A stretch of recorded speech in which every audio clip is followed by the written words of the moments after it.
The backboard and rim height on the Thunder is easily adjusted using the crank handle on the back side of the unit. To adjust the backboard and rim height, simply pull the crank handle out of the storage position and rotate the crank handle counterclockwise to lower the height of the goal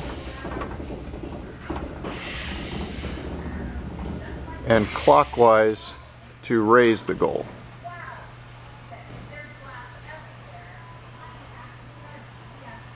When you reach the height that you want to play at, simply stop cranking and return the crank handle to the storage position. And now the unit is ready for play.